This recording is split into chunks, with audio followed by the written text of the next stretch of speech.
जय जय श्री राम। आप सभी का जीवन मंगलमय हो। मर्म लक्ष्मणो न जाना। मर्म जो हमारे रामचरित मानस में है, उस मर्म को जानने की आवश्यकता है। जब हनुमान जी सुंदरकांड जो व्यक्ति के जीवन को सुंदर बना सकती है, धरा धाम को सुंदर बना सकती है, वो मर्म हनुमान जी लंका में गए। जाने के पहले उनके जो बल था उनका, वो अपने बल को भूले थे। उसी तरह से हर आदमी अपने बल को भूला हुआ है। उसे जामवंत ने याद दिलाया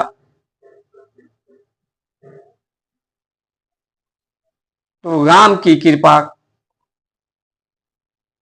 प्राप्त कर लंका गए। लंका में जब रावण के दरबार में प्रस्तुत हुए, रावण ने पूछा कि क्यों हमारी पुष्प बाट का फल क्यों तोड़ा, क्यों वन उजाड़े। तो हनुमान जी पहले बोले नहीं। क्यों नहीं बोलता है? किसके बल से ये तुमने किया है?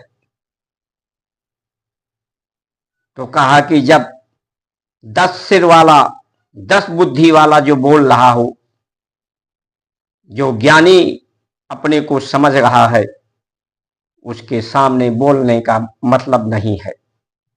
जो अज्ञानी है उसी के सामने बोलना चाहिए। फिर हनुमान जी हाथ जोड़ करके विनती करते हुए बोले, अपने अभिमान अहंकार को त्याग। हनुमान जी में तो अहंकार ही नहीं है, हनु है वो, कि ये हमने तोड़ा, ये हमारा स्वभाव है। फल खाए भूख थी तो तुम्हें बड़ी परेशानी है, जिन्होंने मुझे मारा उनको मारा, लेकिन तुमने परमात्मा की सुंदर वाटिका उजाड़ने में कोई कसर नहीं रख रहे हो। जबकि पुलस्त की नाती उत्तम कुल के हो, 4 वेद 6 शास्त्रों के ज्ञाता हो, यही 6 वेद 4 शास्त्र 10, यही 10 सिर हैं रावण की। लेकिन जब 10 सिर होता है तो 5 इधर होते हैं, 4 उधर होते हैं, बीच में होता है, यानी बैलेंस उसका नहीं होता है। गर्दन टेढ़ी रहती है, नजर टेढ़ी रहती है। 10 सिर वाले ना कभी करवट ले सकते हैं, ना सो सकते हैं, अपनी भी नींद हराम करते हैं, दोनों दूसरे का भी नींद हराम कर देते हैं। ये मर्म है। बुद्धि तो तुम्हारी सही है, बुद्धिमान तो आज संसार के लोग हैं जो चंद्र सूरज पर पहुंच गए। जिस तरह के रावण का था, कैमरा 2 होता है, एक बाहर का फोटो लेता है, तो बाहर से तो तुम सही हो, इसीलिए तुम्हारी लोग जय जयकार कर रहे हैं, तुम्हें सिखावन नहीं दे रहे। लेकिन जो यक्षरे होता है, अंदर का फोटो लेता है, तो उसे बाहरी सुंदरता से मतलब नहीं होता है। शरीर के अंदर की जो विकार होता है उसे वो दर्शाता है। तो वही हनुमान जी ने कहा कि बुद्धिमान तो तुम बड़े हो, लेकिन स्वभाव तुम्हारा ठीक नहीं है, तुम्हारा मन ठीक नहीं है, तुम्हारा दिल नहीं ठीक है। मैं वैद हूं, शंकर विरंच यानी गुरु हैं। गुरु ही वैद है। हमारी संस्कार संस्कृति एक तरह से वैद है, जो अंदर बाहर सभी विकारों को नष्ट करती है। परमात्मा सृष्टि देते हैं सुंदर, लेकिन इन सुंदर सृष्टि में दोष भी है, जो विकार है। विकृतियां भी हैं, दुर्गंध भी है, भेदभाव भी, मतभेद भी है इसी सृष्टि में। इसीलिए भक्त भगवान से भी बड़ा होता है, क्योंकि भगवान सृष्टि का उत्पत्ति करते हैं जो दोषपूर्ण है। उस दोष को भगवान का भक्त दूर करता है, भारत की संस्कार संस्कृति दूर करती है। रावण को जब शिखावन देने लगे तो उनको क्रोध आ गया, इसे मार डालो, ये और मुझे शिखावन दे रहा है, इसकी इतनी पहुंच। सब विवाद संसार में पहुंच की ही है, पूछ की है। कोई भी दुर्जन किसी सज्जन की पूछ बढ़ जाए, पहुंच बढ़ जाए, तो ईर्षा होती है। यही पावक है, अग्नि है, जो उसे जलाकर नष्ट कर देती है।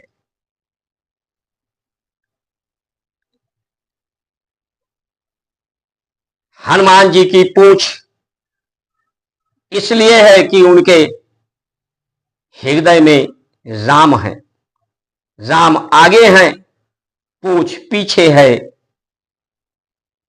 उनकी नजर राम पर है, इसलिए पूछ तो उनकी बढ़ेगी ही। ऐसे लोगों की पूछ पहुंच, उनको पूछने वाला तो होता ही है। उनको चिंता नहीं करनी पड़ती है अपनी पहुंच की, अपनी पूंछ की। आज भी हमारे देश में समस्याएं या विश्व में हैं, पूंछ की ही है। जब यही नेता, विधायक, अधिकारी, बड़े बड़े व्यापारी जब वृद्धावस्था आती है तो उदास बने बैठे रहते हैं। जो रिटायर हो गए हैं, वृद्ध हो गए हैं, इन महान पदों पर हैं, रहे कभी, उनसे जाकर इनको सीख लेनी चाहिए। या घर में जो बूढ़ बुजुर्ग होते हैं, जब बूढ़े हो जाते हैं, जो अपनी जवानी के समय में अपने सामने किसी को नहीं समझते, जब घर के परिवार के लोग उन्हें पूछते नहीं, तो ऐसे लोग को ये सीख लेनी चाहिए कि किसी न किसी दिन अपनी पूंछ को बढ़ाने में, पहुंच को बढ़ाने में लगे थे, लेकिन एक न एक दिन आएगा कि मुझे कोई पूछने वाला नहीं मिलेगा, मुझसे पूछकर को कोई राय नहीं लेगा। सबसे बड़ी समस्या आज पूंछ और पहुंच की है। ये रामचरित का मानस। फिर उन्होंने कहा इसको अंग भंग कर दो, जान से मार दो। पहले कहा रावण ने, विभीषण सज्जन के आने पर कहा नीति की विरोध, दूत को मारना ठीक नहीं, अंग भंग कर दो। हनुमान जी ने कहा कौन सा अंग का भंग करेंगे, कहीं शुभ निखा का याद आ गया तो मेरा नाक और कान ना काट ले, तो मैं भगवान को, संसार को क्या मुंह दिखाऊंगा। ये बात हमारे सनातनियों को भी सोचना चाहिए कि जिन्होंने इतना बड़ा संस्कार संस्कृति दिया है, आने वाले समय में हमारे संतानें हमारे बारे में क्या सोचेंगी, और परमात्मा को हम अपना नाक कान कटा करके क्या परमात्मा के सामने प्रस्तुत होंगे। फिर हनुमान जी अपने पूंछ को बार बार देखने लगे। रावण समझ गया कि इसका ज्यादा ममता पूंछ पर है, तो इसकी पूंछ को ही जला दो। शारदा को सुमेरा हनुमान जी ने रावण को वैसी बुद्धि दी। लंका के लोगों ने कहा कि तेल से नहीं घी से इसको डुबाया जाए तेल में, और घी खत्म हो गया तो तेल सारे नगर में घुमाया गया। हनुमान जी ने सोचा कि जिन्होंने जो प्रसाद दिया है उसे तो प्रसाद देना चाहिए। घूम कर देख लिया, पहुंच बढ़ गई, क्योंकि राम उनके दिल में थे, और अपने को छोटा कर लिया। सारे लंका को भस्म कर दिया। सीता जी ने पूछा कि सोना तो जलता नहीं, कैसे जला दिया, और ये तुम्हारी पूंछ कैसे बच गई? तो कहा, माता मैंने नहीं जलाया है, पावक ने जलाया है। पावक में बास है, तुम्हारा भी तो बास पावक में है। तुम्हारे आशीर्वाद ने मेरी पूंछ नहीं जली, तुम्हारा क्रोध श्राप ने लंका को जलाया है, जिस पर वैदेही यानी वेद ही, जो ऋषियों के खून यानी विचार से ही सीता की उत्पत्ति हुई थी। जब वो श्राप देता है संस्कार संस्कृति, तो सोने का लंका भी जलकर नष्ट हो जाता है। वही हनुमान जी, सीता भी कहती है मैं तुम्हारा कर्ज से मुक्त नहीं हूं, आशीर्वाद देती हैं अजर अमर हो जाओ। वही हनुमान विभीषण को गुरु के रूप में ज्ञान देते हैं, जिन्हें लंका का राज भी मिलता है, स्वार्थ भी सिद्ध होता है, परमार्थ भी सिद्ध होता है, राम भी मिलते हैं। वही हनुमान लक्ष्मण को भी जीवन दान देते हैं, वही सुग्रीव को और वही बाली को तार करके उनके बेटे अंगद को भी सम्मान युवराज का पद देते हैं। तो ये बड़भागी इसीलिए हनुमान हैं। अब हनुमान के बिना राम नहीं मिल सकते, भक्ति नहीं हो सकती। हनुमान क्या है? हनुमान सेवा है। जिनमें भक्ति आती है उनमें निस्वार्थ सेवा आती है। निस्वार्थ सेवा से ही कोई भगवान से भी बड़ा हो सकता है। लोग कहेंगे निस्वार्थ करेंगे तो जीवन कैसे चलेगा? निस्वार्थ में भी अर्थ लगा है। जब आप किसी के साथ निस्वार्थ करेंगे तो अर्थ अपने आप आपका सिद्ध हो जाएगा। ये इतनी महान भारत की संस्कार संस्कृति है, लेकिन आज हमारे भारत में पूछने वाला कोई नहीं है। लेकिन इसके बावजूद भी सब अपने अहंकार में चूर चूर है। जो ये घटनाएं रेप की हो गई है, चाहे अयोध्या की या कहीं की, या बांग्लादेश में जो इस तरह की हो गई हैं, या हिंदुओं के साथ भारत में अनंत जगह हो रही हैं या हुई हैं, विश्व में हो रही हैं, मानव मानव का दुश्मन हो गया है। शेख हसीना को यहां किस उद्देश्य से बुलाया गया? जब किसी के साथ शत्रुता होती है, शत्रु को जो आश्रय देता है, तो वहां के लोग भी उसे शत्रु मान लेते हैं। तो या तो बुलाया गया था तो उसे सहारा दिया गया था, तो बांग्लादेश पर कड़ी कार्रवाई के लिए तैयार होना चाहिए, या हमारा संबंध बांग्लादेश से है, किसी नेता से नहीं है, वहां की जनता से करना चाहिए। उसी का दुष्परिणाम वहां के हिंदुओं को भोगना पड़ रहा है। आज सरकार पूछती है, मीडिया पूछते हैं कि विपक्ष क्यों नहीं बोलता। सरकार में आप हो तो विपक्ष से हर बात पर विपक्ष विपक्ष विपक्ष की बात आप करते हो। जिम्मेदारी जनता ने, सनातनियों ने, आज भी सनातनियों के वोट से तुम वहां पहुंचे हो, लेकिन तुम्हारा मुस्लिम प्रेम या कहीं से डर या कहीं से हिंदुओं के लाश पर राजनीति यही दिखाई पड़ती है।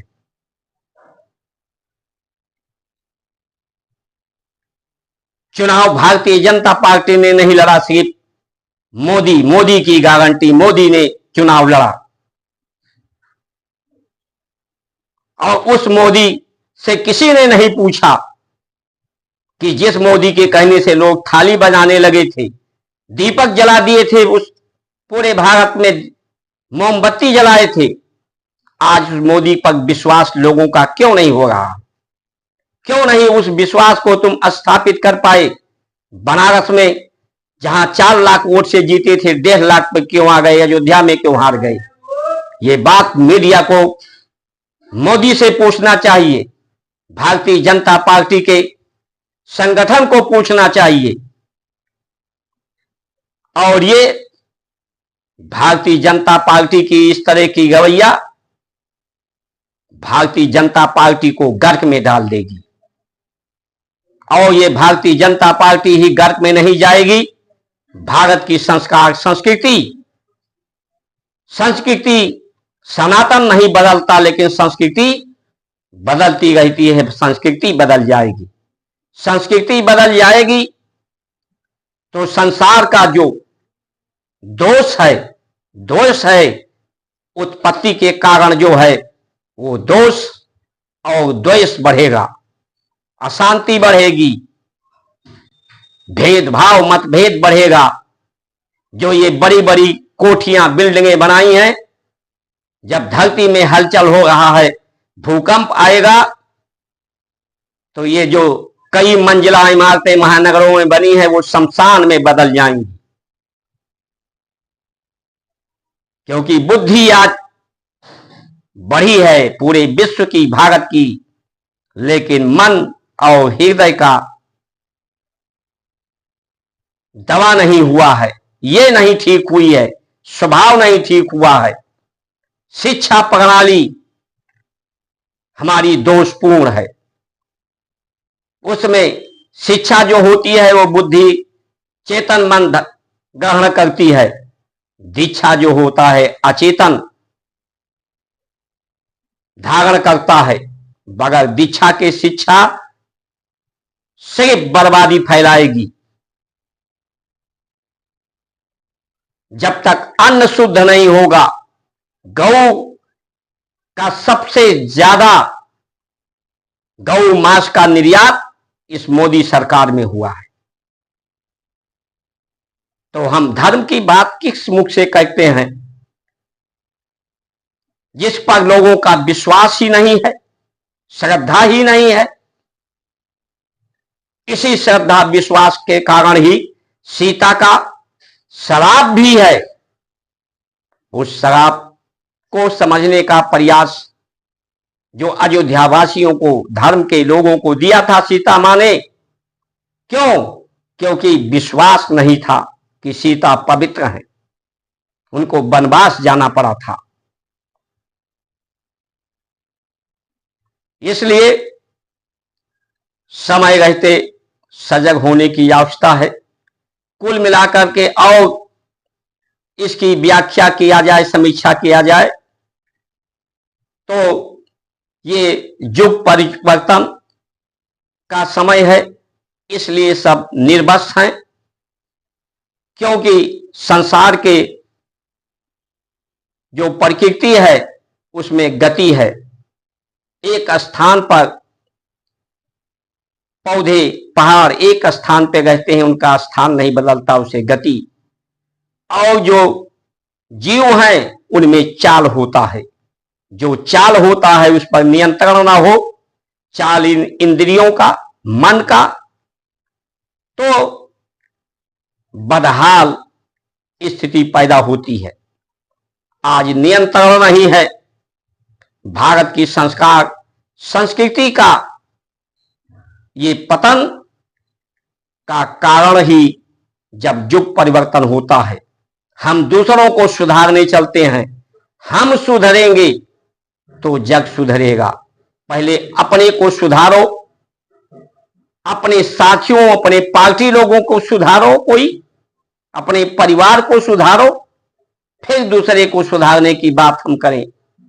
हम सुधरेंगे तो जग सुधरेगा, हम बदलेंगे तो जग बदलेगा। विचार